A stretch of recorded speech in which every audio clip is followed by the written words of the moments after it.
Welcome to the Tuesday, November 1st, East Lansing City Council regular meeting. We'll open with roll call. Councilmember Babcock. Present. Councilmember Brickover. Here. Councilmember Watson. Here. Mayor Pro Tem Gregg. Here. Mayor Bacon. Present. I'll look for a motion to approve the agenda. So moved. Second. Moved and seconded. Any discussion? I have discussion. Agenda item 7.1 was the Police Oversight Commission wrote in a couple times asking questions. So have they received any information or any answers to any of their questions?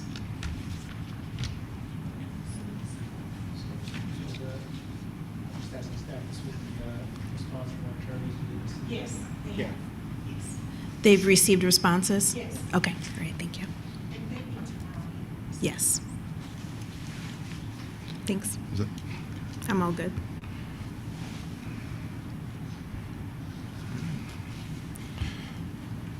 All in favor? Aye. Opposed? Agenda's approved. Approval of the minutes and closed session minutes. Regular council, October 18th, 2022. Should there be closed session minutes attached to this one for last time? Yeah, there should be. For- This is, We have them. They're in yeah, front of this us. is, yeah, so, just move to add the closed session minutes. Yeah. And approve. And I move the addition of the closed session meeting minutes from October 18th, 2022, correct?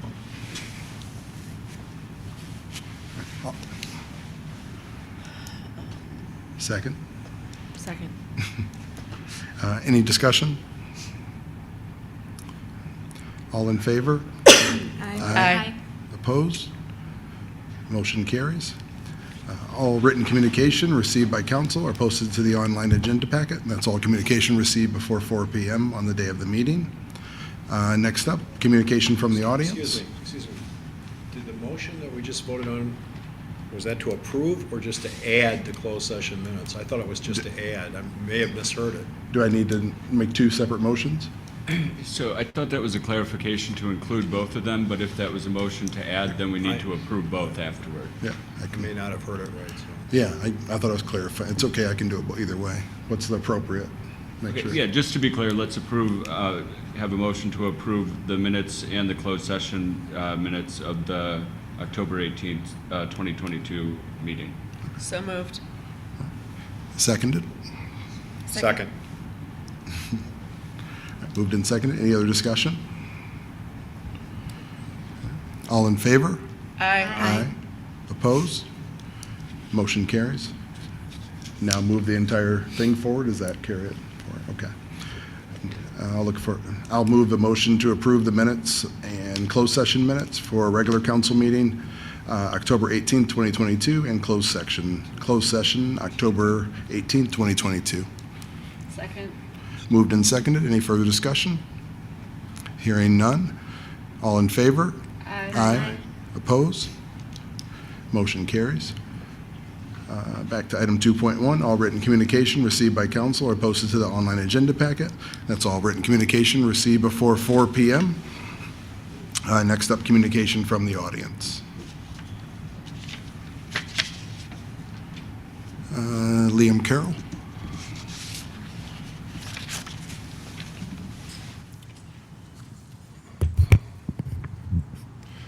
Good evening.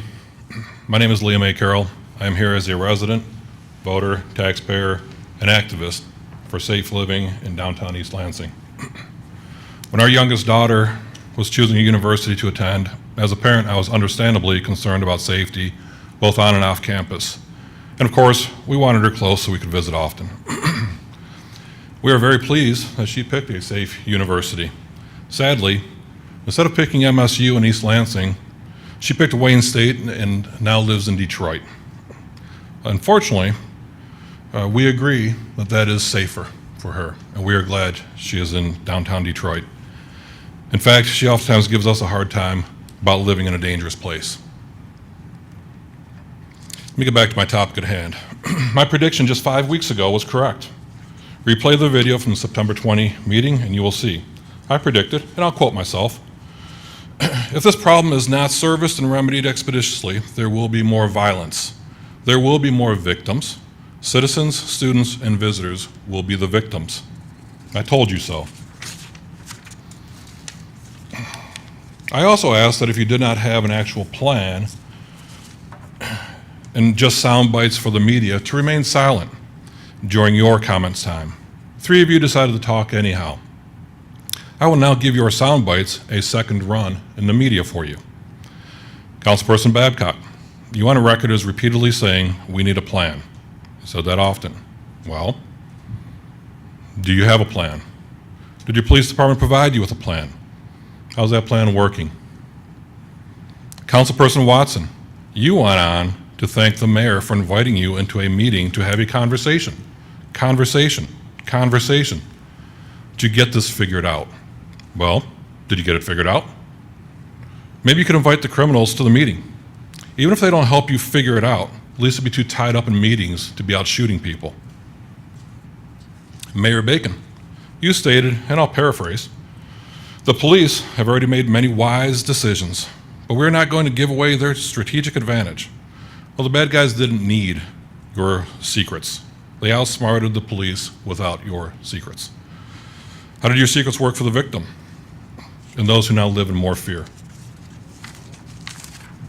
Mayor Bacon, you also stated what we won't do is overreact and create some type of hypervigilance towards any individual groups.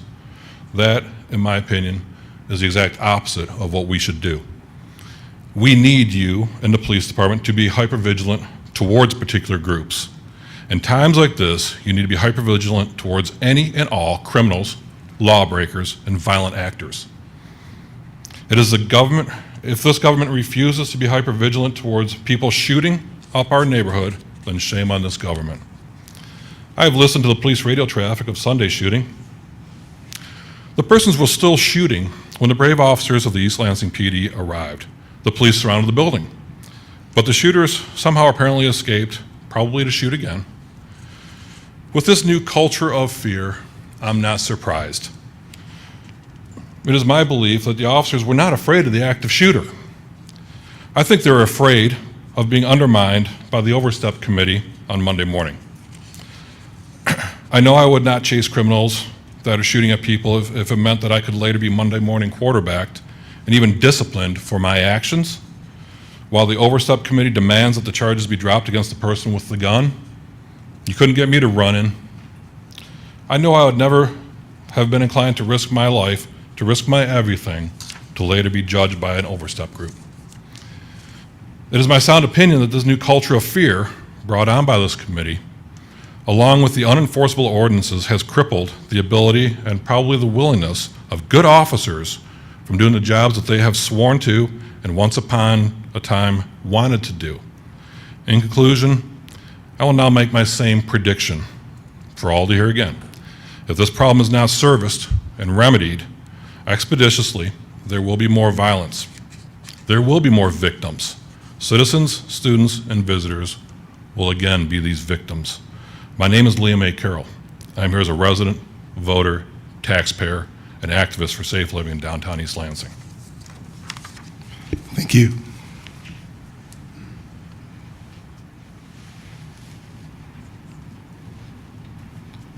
Public comment?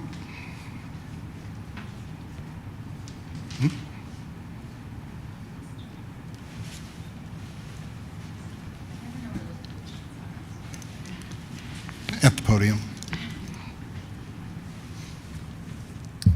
Hi, I sent this in the communications, the written, but I edited a bit, and I just wanted to read it out. And since it's November 1st, and a lot of us, well, many people know that is Native American Heritage Month, and I'm hoping we can move beyond the Thanksgiving connection. So I'm saying this in part to ease the mix of anxiety and deflation that comes at this time of year when the leaf piles get hauled away. Knowing the necessity of leaves to the hibernation of many small creatures and insects, the ancient cycle of soil creation and replenishment, and even just the layered beauty of the leaves as they come to rest, their reflexive removal, like monocultures of turf grass, engenders an intense sense of squandered opportunity as we collectively confront the biodiversity crisis that is partial to the ecological degradations causing climate change. To be able to function with the panic and mourning that accompanies my constant awareness that our plant and animal and water relatives need our stewardship and what it means for us to fail them, I can only strategize about what steps would be required to arc towards restoration. So when I look upon these piles, I cling to a vision that those leaves could someday be allowed to fulfill their function, that just a few feet over, the piles could be left on the public curb easements or double strip, seeded with wildflowers, and transform into a haven for the many non-human lives that are so displaced and endangered at this time of the sixth mass extinction. If this were encouraged as a citywide project for pollinators, how many families would voluntarily agree to cultivating that view of life in front of their homes? And for those not yet able to share a vision of collectively restored habitat on their micro level, couldn't those leaves still be collected and then deposited nearby in a park or unused lot to create new areas of biodiverse no-mow, intentionally seeded wildflower habitat? Leave the leaves as an autumnal companion to no-mow May. I am deeply struck by how easy and within reach such a transformative, locally empowering shift actually is, the results of which would be within view of every single one of us. We already live in a coordinated manner. Schedules of city services exist and decisions about funding are made every day.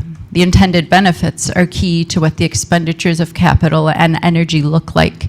Imagine the difference if the underlying purpose were to shift from convenient attainment of an uninterrogated norm of tidy aesthetics to instead become a goal of species recovery as a proactive commitment to climate action.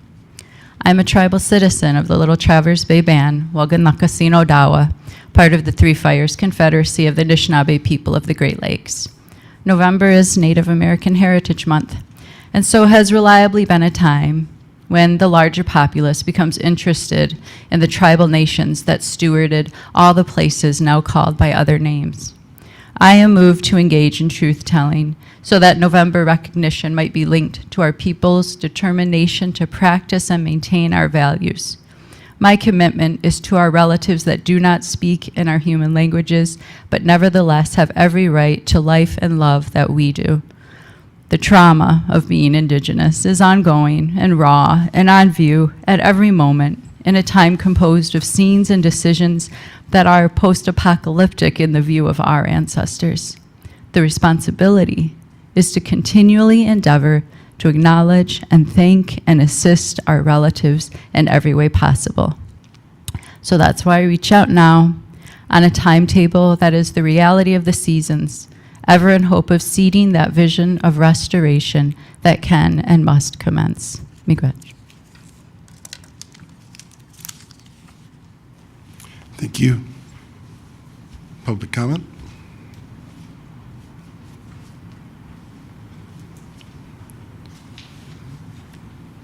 Seeing none. Online queue? There are no callers in the queue.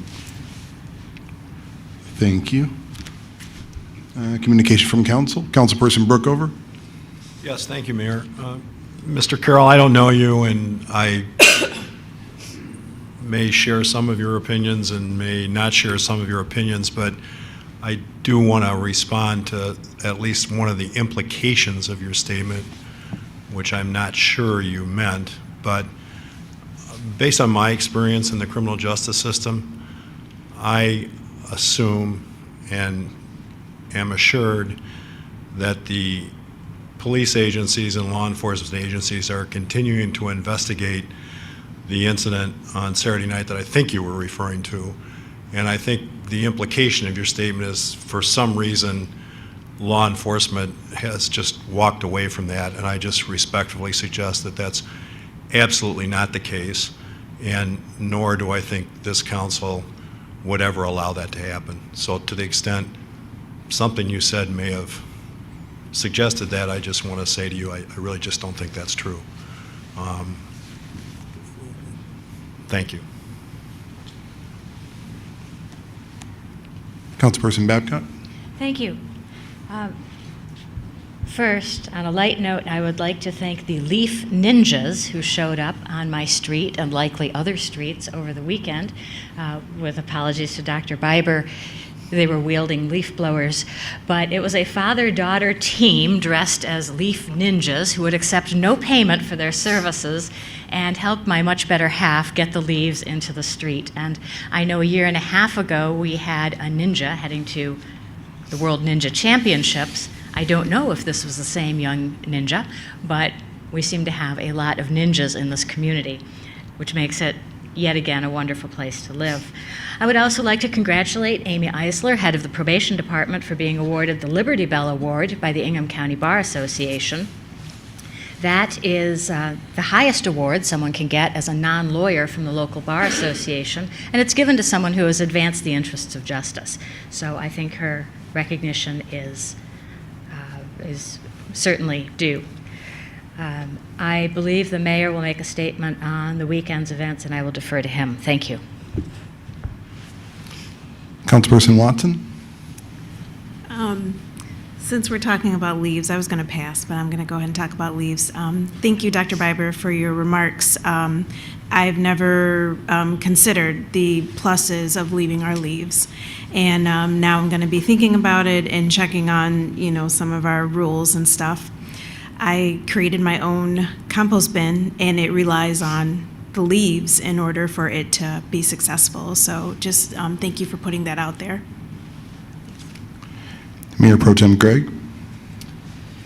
I was not sure that I was going to talk about this today, but I think I will.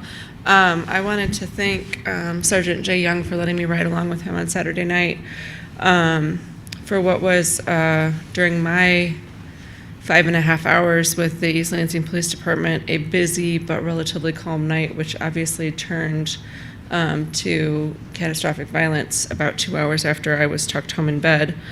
I think that we are a council that is committed to equitable policing, which does not mean lack of policing. And I think that that's a subtlety that's not really respected by the outside community maybe, and that we have a very bright lens on us because we have decided to move forward with police reforms. I do think that it is possible to police a community safely and equitably, but I also believe that we have a commitment to our officers to understand what they face when they go out into our community. And so I appreciate the many times that East Lansing Police Department has graciously hosted me as I try to learn more about what they face on a nightly basis. So, and I will turn it over to Mr. Bacon.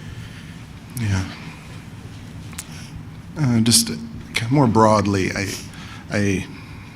it's with the comments kind of around the Monday morning quarterbacking and that kind of thing. Just first and foremost, council and the city, we're in support of law enforcement and cooperation, and we work together. And how they do some of their things, we can't sit up and explain what they're going to do next, because that's what criminals want to know, what they're going to do next. So that part doesn't make sense. But we're all Monday morning quarterbacking because technically the conditions and the things that are leading to this point were things that people kind of asked to us to deal with 30, 40, 50 years ago. So we're beyond Monday morning quarterbacking. The game's, we're at halftime in the game that started a long time ago. When surrounding communities and when things were escalating in other areas, when we were seeing uptick in violence and violent commentary and chatter and everything else, and when that was Monday morning. You're in the game now. And we're seeing now that people's wealth, people's position, I don't care where you live, there's dangerous actors in every form. They're not just black kids with guns. I'm seeing dangerous actors everywhere. And I think it's time that people kind of accept a lot of stuff that was accepted for a very long time that could have been dealt with in its infancy is now full grown. And a lot of people everywhere sat and watched it grow. and did nothing about it because it hadn't reached their community yet, but it's on our doorstep now. So that's way past Monday morning quarterback, and we're all in the game now. So I appreciate your commentary. I want my kids safe. My kids hang out here. My kids live here. They're in the areas. It's dangerous when certain things are going on. We're hosting crowds to a degree we've never hosted before. We've got people living in the area, and we're experiencing some growing pains, but I will not have it be articulated that either that law enforcement is somehow being in absentia or not doing what they're supposed to do, or that council or the city somehow is empathetic to criminal activity or anything along those lines. This stuff's been brewing for a very long time. I can't even understand how some individuals, everyone's got the answers now. There was answers years ago when a bunch of things were being defunded and a lot of other things happening. So now we're in it. And we're all going to have to play our part to stem the tide, but the tide's moving now, and it's reached East Lansing. So we will stem the tide. We will win this point. This is not just conjecture or something like that, because we have a will to do what needs to be done. But I think everyone's got to take a step back and analyze, where were you when the tide started rolling? And did you step up?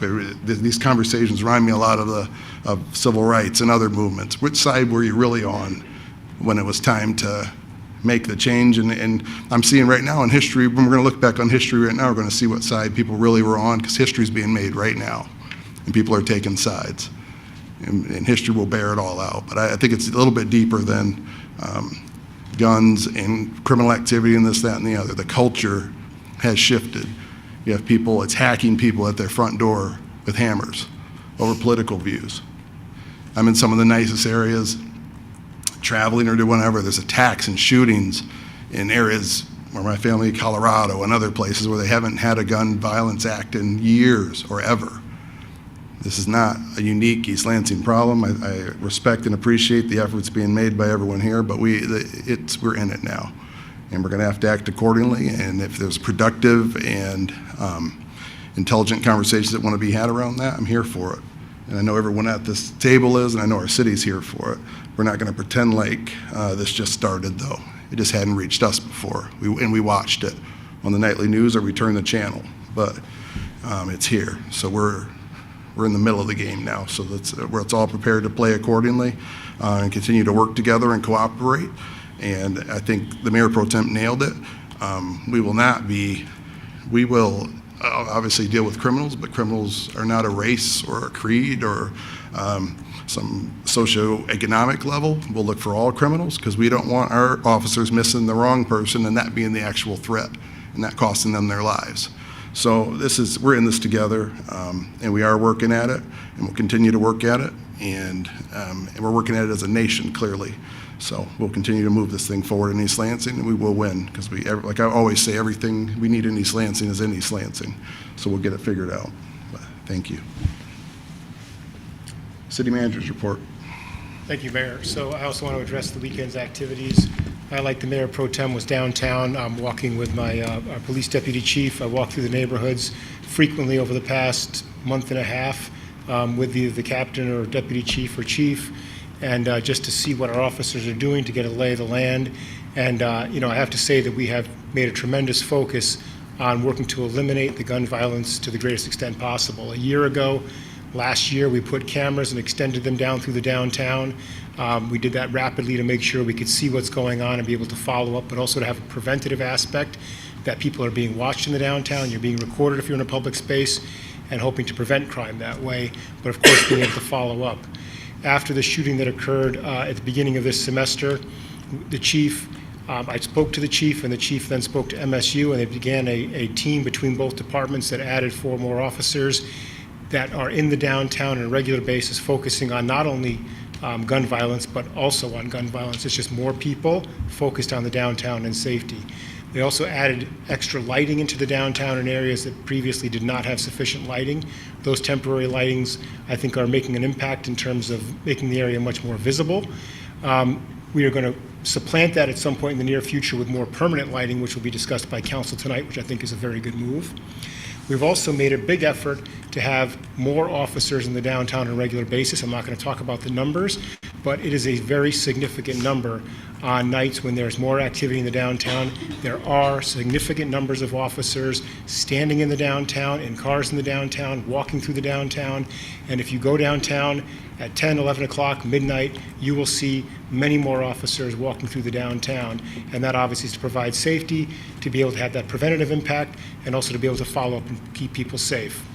So I commend the actions of my chief and deputy chief and captain for their leadership. They're out there a lot on Friday and Saturday nights walking the streets as well, but also our officers who are obviously bravely serving the residents of this community to keep people safe. I thank them for their work, and they're going to continue to focus on this. No one from the East Lansing Police Department has backed off. They are doing their jobs they're supposed to be doing. And like the mayor said, I believe we will be getting ahead of this. We've become a place where people are coming in the downtown. It's become a very popular destination. And I think that with our efforts and diligence, that we will get ahead of this. Thank you, Mayor. Thank you. City Attorney's report? I have nothing to report this evening. Thank you. Thank you. Consent agenda. Thank you, Mayor.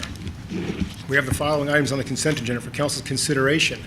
Item 4.1, approve the following appointments or reappointments to boards or commissions. A, Hannah Fischer to the University Student Commission for a full term ending September 30th, 2023. B, Dan Boles to the Building Board of Appeals for a full term ending December 31st, 2025. C, Jeffrey Friedel to the Building Board of Appeals for a full term ending December 31st, 2025. 4.2, approve an update to the Age-Friendly Community Action Plan to add Goal 6.5. 4.3, approve a parking agreement with the Local Development Finance Authority related to parking for tenants of the Technology Innovation Center. Wait a minute. I just realized why you gave me the updated number. I numbered them incorrectly. So I'm going to start again. 3.1 was the appointments to boards and commissions. 3.2 was approve an update to Age-Friendly Community Action Plan. 3.3 was approve a parking agreement with the Local Development Finance Authority. I think you're talking about 4.3. You're saying 3.3. Yeah, so the consent Oh, I see, agenda has because been you took out the renumbered to other 3.3. 4.3 was an error because we had a placeholding. That's what happened. So we had a mistake on the agenda with the 4 point, now it's 3.3. So we're all good on where I am? Yep. Yes. All right. 3.4, introduce and refer to the Planning Commission a request to rezone 1788 Woodside Drive from B2 Retail Sales Business District to RM32 City Center Multiple Family Residential District. Item 3.5, introduce and refer to the Valley Court Park Improvements Project to the Planning Commission for review under Section 61 of the Michigan Planning Enabling Act, Public Act 33 of 2008.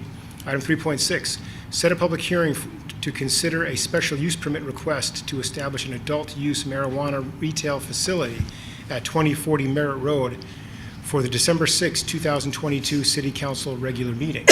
Item 3.7, set a public hearing to consider a site plan application to construct a pavilion and other site improvements at Valley Court Park, 300 Valley Court, for the December 6, 2022 City Council regular meeting.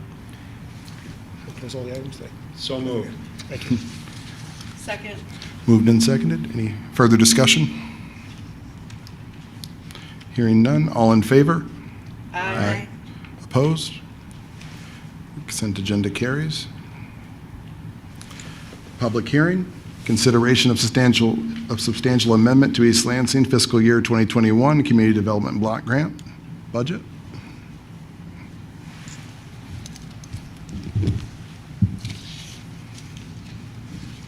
Hi, Council.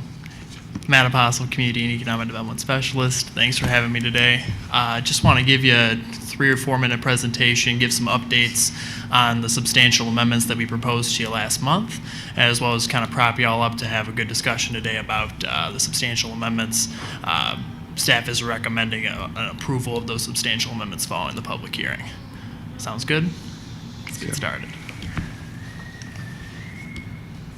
Do y'all have a presentation? Oh, we don't have a presentation. Oh. Yeah, we can pull it up. Awesome.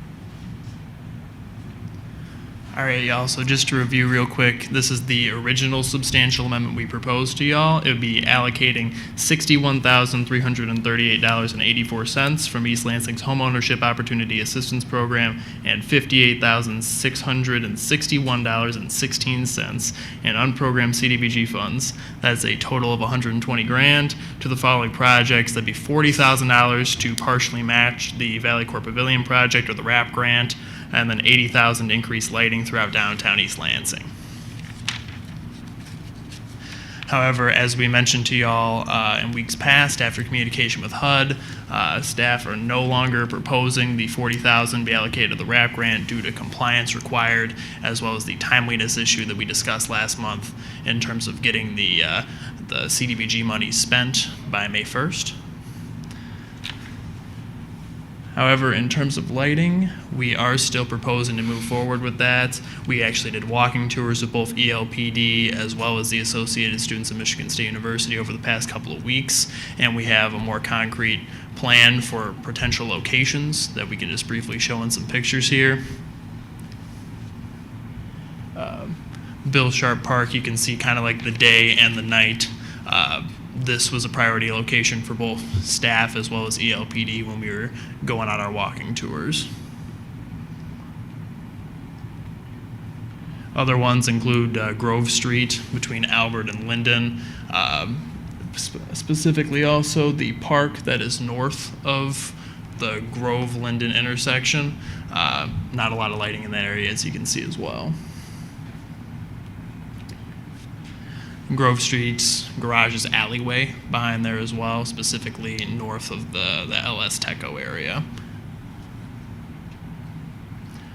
The 100-200 block alleyway in various locations, as well as the 300 block alleyway. This was specifically in the area close to CVS, as well as the area close to Jackson Zone. All of these locations are kind of in the works for us, as we are going to be looking to the experts, if this is approved, to release an RFP with design and installation costs related to the lighting project. This would be for varying levels of investment. So a project like Bill Sharp Park, that's extremely dark right now, as you can see, might be getting increased investment compared to some of the alleyways where we might be looking towards just doing smaller lighting to supplement what's already there. Oh, and one more location, the alleyway behind the Marriott. See kind of like the orange Halloween lights versus what we might want to see LED white lights and that kind of thing. So yes, given the numerous locations we identified as what we would want to see as priorities for increasing permanent lighting, we believe we could certainly use the additional $40,000 that was originally going to be going towards the RAP grant on downtown lighting, and we also believe that that money could get spent by May 1st. So with that in mind, that is staff's recommendation, but of course there are other ways that CDBG dollars can be spent, specifically that $40,000. So excited to answer any questions y'all have. Again, we're hoping that you guys can make a approval of whatever you guys decide at your discretion following the public hearing. Thanks so much. Thank you. I don't have any questions, but I have two comments. Directly before this meeting, I am the liaison to the University Student Commission, and this is something that they have brought up as being of high priority. Downtown at night is primarily occupied by students, and they see it as a safety issue, which I believe it absolutely is. This Saturday was the first time that I'd been down there when the generator lights are on, and they do make a huge difference in those dark areas. I also like it when CBDG money goes back to the population that makes us eligible for the CBDG money. I feel like that's, kind of part of our giving honor to the source of this money. So it's the student population really that makes us eligible because they have a commensurately lower income. And so this would be a project that would directly benefit that population in terms of safety downtown, and I think it would be great. So, Questions? Who owns the valley? Who owns the alley behind the Marriott? So I'm not positive on who specifically owns that. I think we own all the alleys unless there's something I'm missing. Right, Tom, is that? The condominium association, of which the city is a member. Okay, well, and the Marriott's a member, correct? Columbia Sussex, the owner of the Marriott, yes. Well, it just occurs to me that if we're spending money there, it's money that Columbia, is it Essex or Sussex? Sussex. That we ought to be asking them to assist in that, because they have a potential liability problem in that location too. So that's just one thought.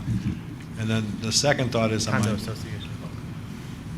could we check on that and see if we have dual responsibility there? Because it seems to me to make sense that if we have dual responsibility, the other party should also have some financial responsibility, and then we spend maybe less money in that location. And then the other part of this I'm intrigued by is, so who has staff figured out who the RFPs are going to go out to? Because I'm aware that there are firms or engineering firms or lighting specialists relative to safety. And I think the object here, from what you're saying and what the Mayor Pro Tem says, is safety. And so I'm concerned that the RFPs go out to the correct universe. So has staff had discussion about what that universe is? I'm equally concerned, Councilmember Brookover. We're going to be casting as wide of a net as possible to make sure that we get this out. We're hoping to get it out ASAP, considering the timeliness regarding with CDBG, but that will not cut into the meaningfulness of our outreach. And then the conversation about Marriott brings up a good point. A lot of this is going to require a lot of public-private partnerships, as if we're installing lighting in alleyways, we're going to need to have a conversation with those property owners. Yeah. Yes. I think what I heard Councilperson Brookover saying was that it's the proper type of lighting, that rather than the aesthetic lighting, that it's more tactical or serves the purpose for visibility or that kind of thing, combined with the aesthetic portion of it, so it isn't kind of a mixed bag. I think, is that correct? Yeah, so we're going to focus on security first, aesthetics a second. So we're going to put it to firms that can tell us about their view of security. It will certainly be more aesthetic than the generator run arrays that we are currently using downtown, so it'll be an improvement over that. Gosh, I hope so. So my final suggestion is that, once again, I'll echo something I said before, we have one of the best criminal justice operations in terms of education at Michigan State University, and I would suggest that staff might start with the School of Criminal Justice to see if there are people in that college or that school that have some expertise in this lighting that might be able to provide some guidance to you for free.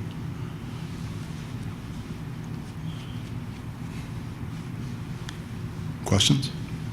Comments? Last time the Community Economic Development Team presented, we had some questions. Did we get answers to those questions? Can you refresh my memory in relation to what the questions were about? Well, I don't know if anybody else from your team recalls, jotting down the questions so that you guys could get back to us. I'm not trying to put you specifically on the spot, but we did ask some questions, and it doesn't seem like they were attached. It doesn't seem like those answers are there. So, all right. The next thing I would like to say is, in 2014, when I bought my house, I received down payment assistance from CAP, Capital Area Housing Partnership. I also joined the Capital Area Housing Partnership Board prior to my appointment on City Council, but I have remained on that board. Everybody knows I'm passionate about housing for all people. But Council, if you would like me to recuse myself when we vote, I can do that. Thank you. Is that necessary, Attorney Cho? I don't believe there's a direct conflict that would require that unless she's requesting that an exception be made. There you go. Yeah, I think I'm supportive of this generally. I think more broadly, and kind of what we're talking about here is just getting a coherent strategy around lighting and all this as a broad, as part of the public safety kind of apparatus, and well beyond this single expenditure. Just how does this all tie into the bigger picture of what we want to do with lighting, where we need it, how it supports, and we get the right inputs, kind of what Councilperson Brookover was saying, maybe even our own department or beyond. I know we've been talking about things around infrastructure and other things for public safety, so that it all kind of ties together, so we're not backtracking, and along with what the DDA is doing and et cetera, that it all kind of links together, so it's not just ad hoc throwing lights places and this and that and responding kind of like that. Just a comprehensive lighting plan and how this fits into it would be good to know that long term, or just kind of where we're going with it. So I think that puts some, a kind of finer point on this. Does that make sense? Yes, it does. Thank you. One of the allowed uses for this was sidewalks. And I believe when we spoke recently, Mr. City Manager, I had asked whether we had any sidewalk programs that were eligible. As you know, we are sort of back on our heels with this. The money has to be spent tomorrow, and we're having our public hearing tonight. So we're sort of back on our heels as far as what we can do with it. However, if we have existing sidewalk uses, I would like to know at least what they are before we proceed. So at this point, I've spoken with Director McPherson, and there aren't any sidewalks that we believe we can spend the money on before the deadline.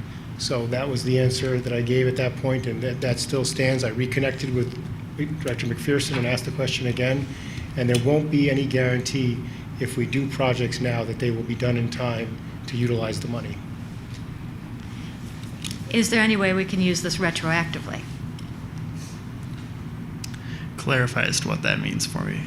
Well, we did some sidewalk work, say, over the summer, right? And, for example, Chesterfield, and I'm sure other areas. Is there any way we can use this retroactively for costs that we've racked up there, and then use the money that does not have to be spent by tomorrow, shift that to future sidewalk uses?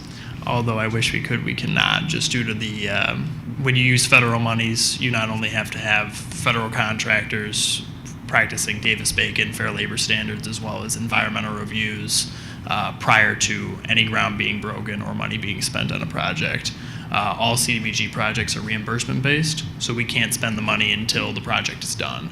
But it needs all of those prior approvals to it getting started. I don't think there are any federal contractors for sidewalks, though. Well, they're not necessarily federal contractors, they just have to abide by all the CDBG guidelines.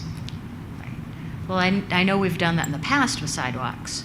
We've used CBDG funds for sidewalks many times in the past. Absolutely, yeah. And we're going to be in the spring as well. Well, It's just. Director McPherson can help out with that requirements as well. Thanks, Matt.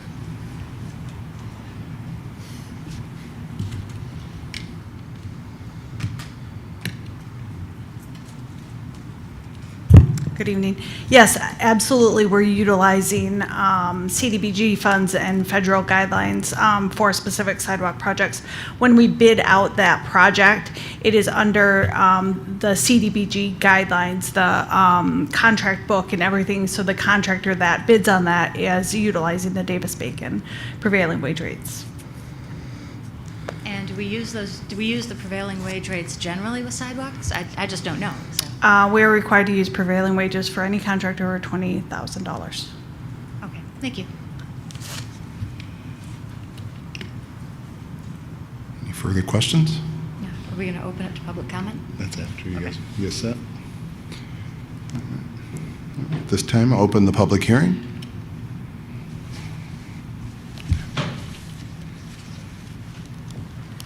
Hi, my name is Aurella McHarris. I live at 512 Beach Street, and I came because I was hoping that you would be willing to take a look at the sidewalks in the Bailey neighborhood, because they are really a mess. When we bought our house on Beach Street in 1967, We liked that house because we could walk to so many places that were of interest to us. Downtown East Lansing, MSU, library, and so forth. Well, the distances have stayed the same, but the walking hasn't. The walking is not nice. I am 85 years old, and I consider myself very fortunate that I can still get around, because it would not be easy to get from here to there with a walker or a wheelchair. The sidewalks have holes, they have tree roots, they have cracks where one side of the crack goes down and the other side goes up. And when I walk, I keep my feet on the ground, because every single step is a trip and fall hazard. I think that if you were to walk down Division Street from Beach to Albert, which is the route I take to the Michigan Flyer, you would see that it is terrible. And I think that this is a safety thing, and it's also a student area, and would fit the bill for the CDB things very nicely. Thank you. Thank you.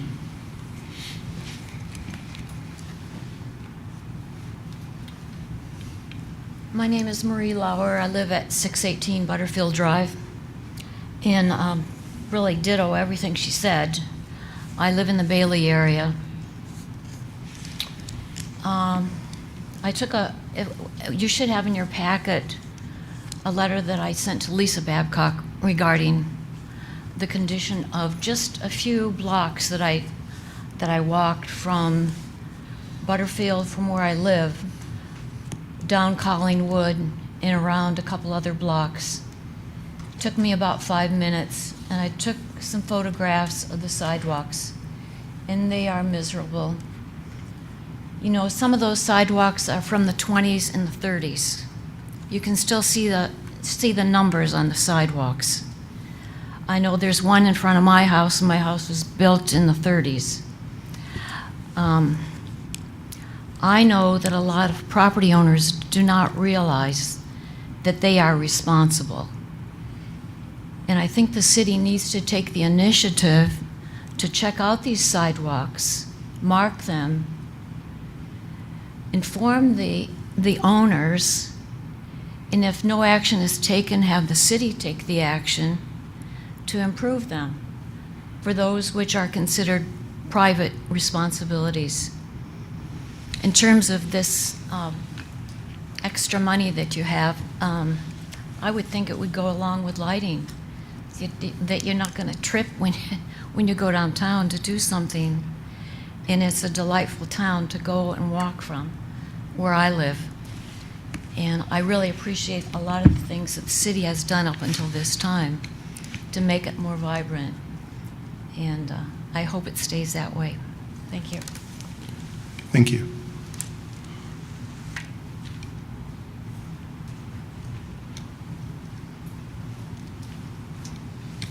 Hello, my name is Jack Behan. I am the community liaison for ASMSU, the student government at Michigan State. I just wanted a chance to quickly voice my support of the funding to go towards addition and improvements of lighting around and throughout the city of East Lansing.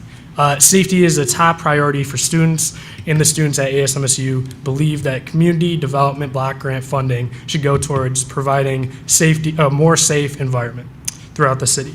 The addition of lighting, more specifically string lighting, down alleyways in East Lansing have been a large advocacy point for students, and we hope to see these improvements made with this funding. Thank you. Thank you. Floor is still open.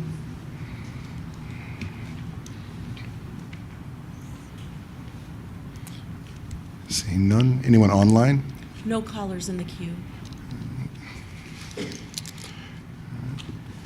All right. Seeing no one else, I'll close the public hearing.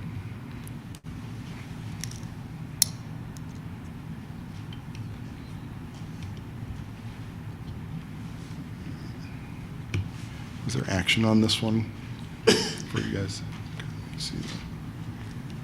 Mayor, I wanted to mention, we had one email to council on October 21st addressing a question from council regarding timeliness tracking for these dollars, and we had an email with a chart. So I don't know if that's the question that Councilmember Watson was referring to, but that's the one we answered. I don't know if we had any other questions that we didn't answer. If we did, I apologize for that, but that's the one that was in the email. Thank you. Who's it from? It's from Nicole in my office on October 21st. Yeah, and I think, obviously, the sidewalk question comes up quite a bit. I think it's maybe something, kind of those high-traffic areas, and the ones they're describing, it's always similar areas. We do take a kind of concerted look at those and as a priority as we're moving forward here. So I think they raised good points around that as we're looking what to prioritize. Was it the timeliness tracker? Yes. Okay. I would like, again, to say that any opportunity we have to fund sidewalks, I mean, people have turned out on this issue. People have asked about this issue for some time, not just tonight. A lot of comments come out of the Bailey neighborhood. If I had my druthers, we would treat the sidewalks the way other cities treat the sidewalks, which is the sidewalks are everyone's business. And I don't know if it's East Lansing practice or a charter requirement that say that the individual homeowner is responsible for the sidewalk in front of their house, but I know that is not universal among cities. It may not be uncommon, but it's not universal. I am, particularly the Bailey sidewalks, one of the most wonderful people I've met in this community, which is saying a lot. I met her when she was 89 years old and came walking down the sidewalk. She was a former professional dancer, and she had such elan. And I was very saddened to hear that a year or so later she fell on the sidewalk. She fell actually in the city part of a sidewalk in Bailey and broke her wrist. And that's a big injury, but it's especially a big injury at that age. Then months later, after she'd recuperated, she went out for a walk again, and she fell again in the Bailey neighborhood. And that really preceded her death by a matter of months. And it's hard not to see the connection with someone not being able to eat properly, not being able to have mobility, being restricted, and an incipient demise, because it was a huge change from the lady I had met just a year or two prior. I very much appreciate the people who came to talk about sidewalks last night. I am sorry that we don't seem to be able to do this for you in this capacity. It is, again, my hope that we will do better with the sidewalks and also reconsider how we handle sidewalks as a larger policy issue. Thank you. Thank you.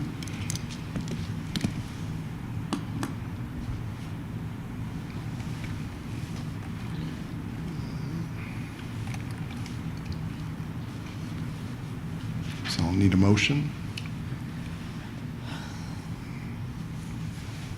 Wake up my computer. Can I ask a question, maybe of the city attorney? So, I'm willing to have a motion on this, but I'm a little confused about what the motion would be, and so I guess what I'm really asking right now is there some timing issue so this would have to be moved tonight, or could we wait until our next regular meeting? We would really appreciate a move tonight, just given the deadline of HUD that they gave us was November 3rd. Okay. Our business meeting is the first week in December, our next business meeting, so. So the HUD deadline of November 3rd is for what? An application? It's for moving the monies from the Homeownership Opportunity Assistance Program to something else. Okay. So I'll make a motion to amend the fiscal year 2021 Community Development Block Grant budget as suggested by staff tonight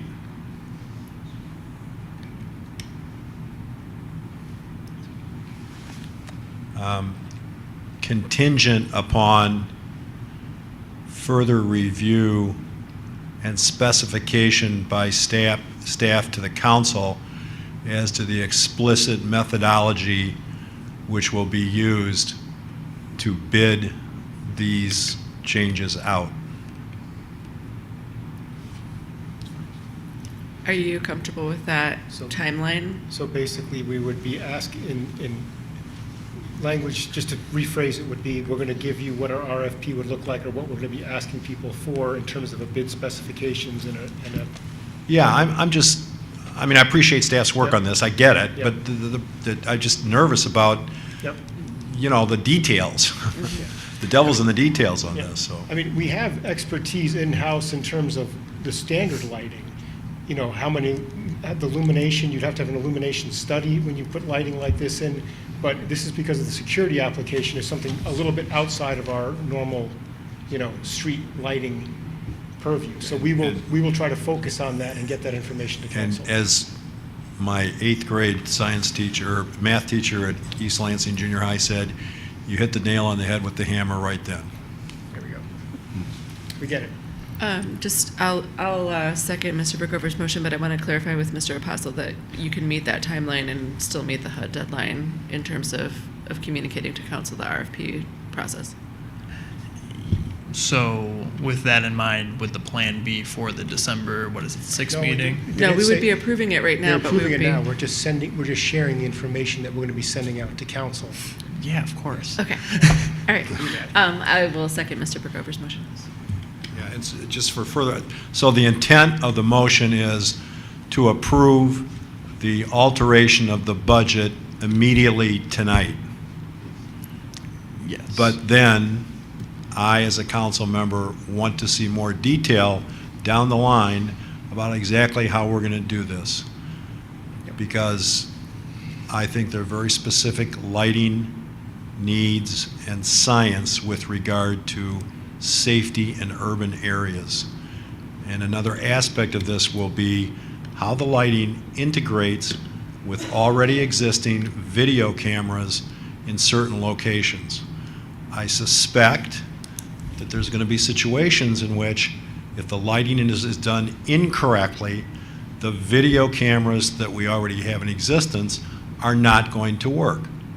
And I also anticipate that at some point in the future, we'll be talking about placing more video cameras, in part to respond to the critique from the gentleman during public comment that give us broader coverage downtown.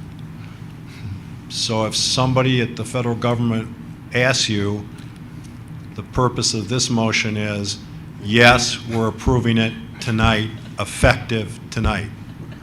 Mr. City Attorney, does that say it well enough? Yeah, that's correct. Just with the final clarification that the reallocation that you're approving is $61,338.84 from East Lansing Homeownership Opportunity Assistance Program and $58,661.16 from unprogrammed CDBG funds, for the total of $120,000 to be used in the proposal revenues. I couldn't have said it better myself, Council. Moved and seconded. Any further discussion? Yeah, I think, I have something to say. yeah, Go shoot. ahead. I wanted to say that I'm going to be voting no on this. I did ask some questions last time, and if I needed to write those questions down, I would have. But for me, I feel dismissed. And normally when I'm presenting to people and if they have questions and I need to return to them with those answers, like I write those down and I get back with them. Next, this is not about me not being in favor of more lighting in the areas that were discussed. This is about feeling like I'm turning my back on people like me. So I represent a different part of the city and the community. I support myself. It's just me and my household. It's not a dual household. I had to move onto a busy street because that is what I could afford to remain in East Lansing. And I live amongst renters. I am not immersed in a neighborhood that is just homeowners around me. And so until people all people can afford to live here, that work here, until there's reparations, until there's universal health care, universal daycare. I am not in support of moving these dollars. I don't think that that's the answer, so I will be voting no. Thank you. And my final thing is, I think I said maybe 30 minutes ago on this, just something we need comprehensive, just wherever we're going with this whole thing. So we don't, I think Councilperson Brookover said it in a really long way, that just one thing doesn't screw up the next thing, So we get a comprehensive plan around this and the cameras and whatever next technology that we implement, and it all works together. So, and whatever the DDA wants to do next, along with, there's a lot of moving parts here, that this is not just a one-off. So that's it. All right. All in favor? Aye. Opposed? Aye. Motion carries. Thanks, Joe. Next up, introduction ordinance number 1518 to modify the requirements for membership on the Historic District Commission. Good evening, Council. So the story behind this, or how we arrived at this proposed amendment, is that there has been some difficulty obtaining full membership of the Historic District Commission. And so I reviewed the ordinance to determine what could be amended to reduce the required qualifications on members. The vast majority of what's put into our ordinance at 20-31 is required by the local Historic District Commission Act, which is a Michigan Public Act, and so all of those are required to be within the ordinance and to stay within the ordinance, including the 2 members being appointed from the list of residents submitted by the duly organized local historic preservation organization, the requirement that if available, 1 member shall be an architect registered by the state of Michigan or a graduate of an accredited school who has 2 years of architectural experience, and the requirement that a majority of the members shall have a clearly demonstrated interest in or knowledge of historic preservation. So those are all state law requirements. Those are verbatim from state law, essentially. The one additional requirement that we have currently in the ordinance is that at least a simple majority of the commission shall be residents of designated historic districts. That isn't a requirement in the state law, and so what this does is to remove that or repeal that portion of the ordinance, removing that requirement to be a member of the Historic District Commission. Questions?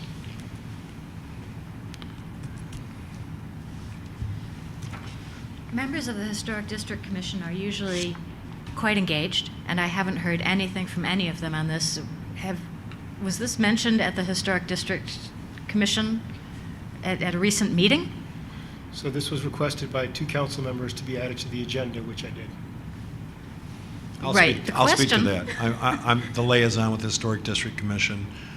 I've had difficulty with filling the Historic District Commission. I reviewed the state statute. The state statute our local ordinance did not mirror the state statute, and I, along with Mayor Pro Tem, asked that we get an opinion from the city attorney with regard to how we could possibly change this to give us more flexibility on naming people to the Historic District Commission. So that's the whole point of doing this, which I hope then will allow us to have a full complement of Historic District Commission members. Well, thank you, I appreciate that, but did anyone mention this at the Historic District Commission meeting or notify the Historic District Commission members? No, because this all happened after the last Historic District Commission meeting. Okay. Just to add some context there, although we were not able to share it with the entire commission in person, we did have a meeting with the chair and vice chair last week where we discussed this, and it was made available to them as part of this packet, and they were favorable to this, as it did. It will likely have the effect of expanding the pool of applicants that we're seeking.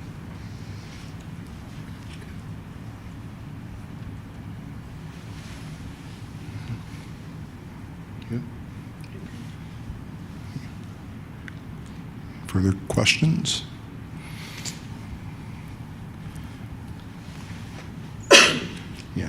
I'll move approval of ordinance number 1518 to modify the requirements for membership on the Historic District Commission. We're just going to be setting it for a business agenda, right? Yeah, that's correct. This is only the introduction, so Oh, we don't okay. actually have to take action this Two evening. reads. Yeah, so that we would set it for, if with council's approval, we would set it for the next business agenda meeting, which would be December, the first meeting in December, and it would be there for council to act upon. Cool. I withdraw my motion. So, Yeah. if council's supportive of it going to that.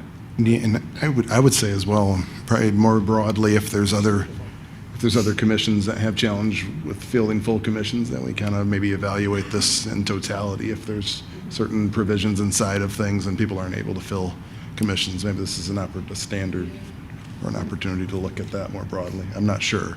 I don't want to create a problem that doesn't exist, but the liaisons would know. I liaise to several commissions that have requirements. One is the art selection panel that favors professional artists. The other one is the downtown management board, which is meant to be made primarily of downtown business owners. And then I believe the membership of the DDA is established by state law. I've had to do some heavy recruiting for the art selection panel, definitely, but I have managed to mostly keep it full. In that case, I do think that there is a good argument to be made for keeping those with people that have a high art literacy. And thankfully, we currently have 3 applicants for the DMB vacancy, all of which meet the requirements. So thankfully, we're having a lot of renewed interest in that board. Good enough.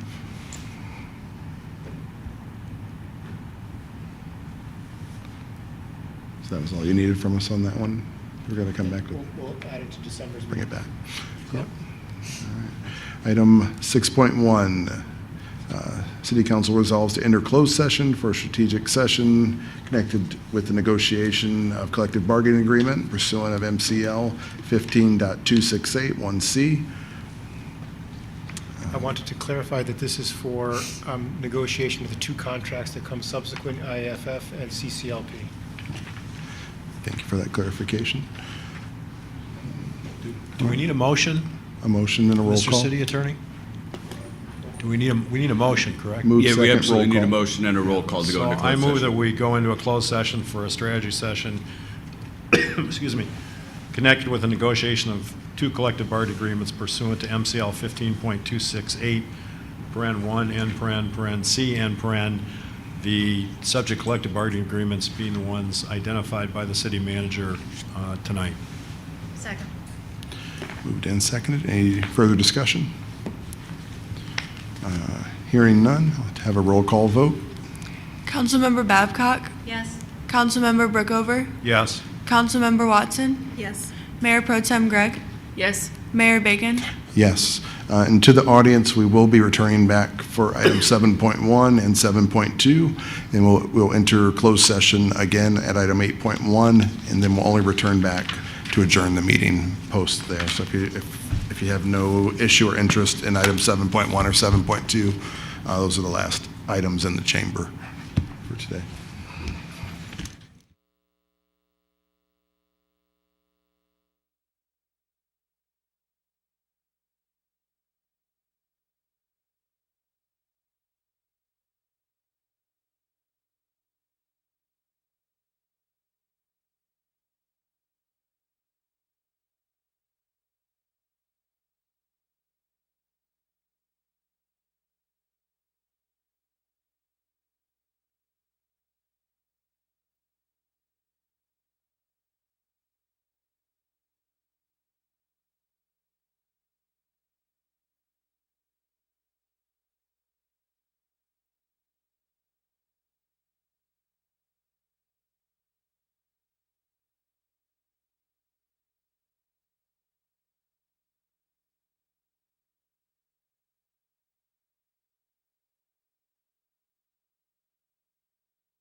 welcome back. I'll look for a motion to come out of the closed session. I move we come out of closed session. Second?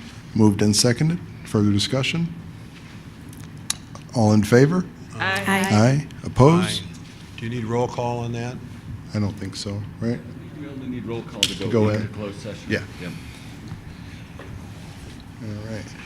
Up next, item 7.1, consideration of settlement agreement between City of East Lansing and Capital City Labor Program police officers and jail service officers, and authorize the city manager to sign. I move we approve the settlement agreement between the City of East Lansing and the Capital City Labor Program, parentheses, police officers and jail service officers, end parentheses, and authorize the city manager to sign the same.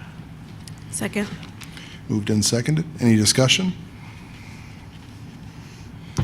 Hearing none. All in favor? Aye. Aye. Opposed? Motion carries.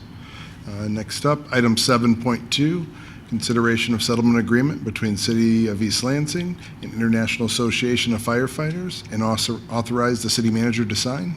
I move we approve the settlement agreement between the City of East Lansing and the International Association of Firefighters, and authorize the city manager to sign same. Second? Moved and seconded. Further discussion? Hearing none. All in favor? Aye. Aye. Opposed? Motion carries. Next up, item 8.1, City Council resolves to enter closed session to consider personnel evaluation of the city manager as requested to be held in closed session by the city manager pursuant to MCL 15.268(1)A. I'll look for a motion and a roll call vote. So moved? Second. Moved and seconded. Roll call. Councilmember Babcock, Yes. Councilmember Brookover, Yes. Councilmember Watson, Yes. Mayor Pro Tem Gregg, Yes. Mayor Bacon. Yes. So we are done in the open session. We'll return back to adjourn the meeting at the end. So if you don't have anything else on here, thank you for coming out.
Welcome back. I'll look for a motion to enter back into the open session.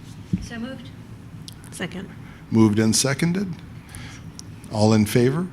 Aye. Opposed? Hearing none. Motion carries. Meeting adjourned.